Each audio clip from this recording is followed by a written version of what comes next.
I'll try to keep it quick. I read a record 14 books in April. I don't think I've ever read anywhere close to that. I am going to try to go through them rapid fire. I started off the month with Daggermouth.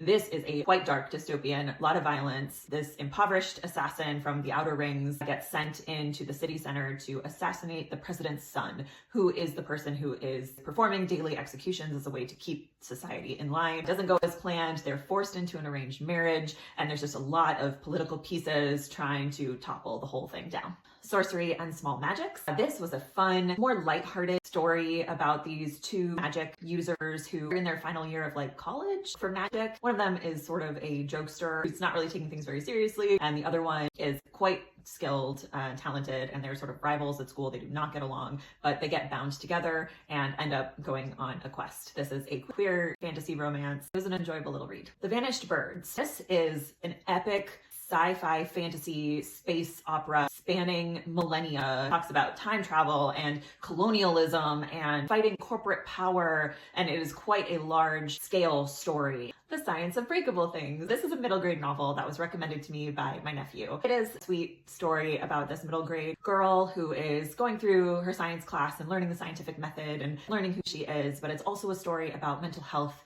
as her mother is suffering from depression, and it explores how that is impacting this girl, what she is taking on as her responsibility or not. Silver in the Woods and Drowned Country by Emily Tesh. So these are two short little novellas that are a duology, fun fantasy read based on folklore. I think it's called like the Green Man myth, and it's exploring this folklore historian and this wild man in the woods and the fae and things that are impacting this world. Wild Reverence by Rebecca Ross. Oh, I really enjoyed this read. My first that I've read of Rebecca Ross's. It's a standalone, although it's part of a larger universe, but you can absolutely read it by itself. But very sweet, following a young goddess from the underrealm as she becomes a herald, delivering messages between the underrealm, the mortal realm, and the sky realm. She falls in love with a mortal. It's very sweet, and there's danger and there's real life and death stakes, but there's also just a softness to it and a love story at the center that I found really compelling.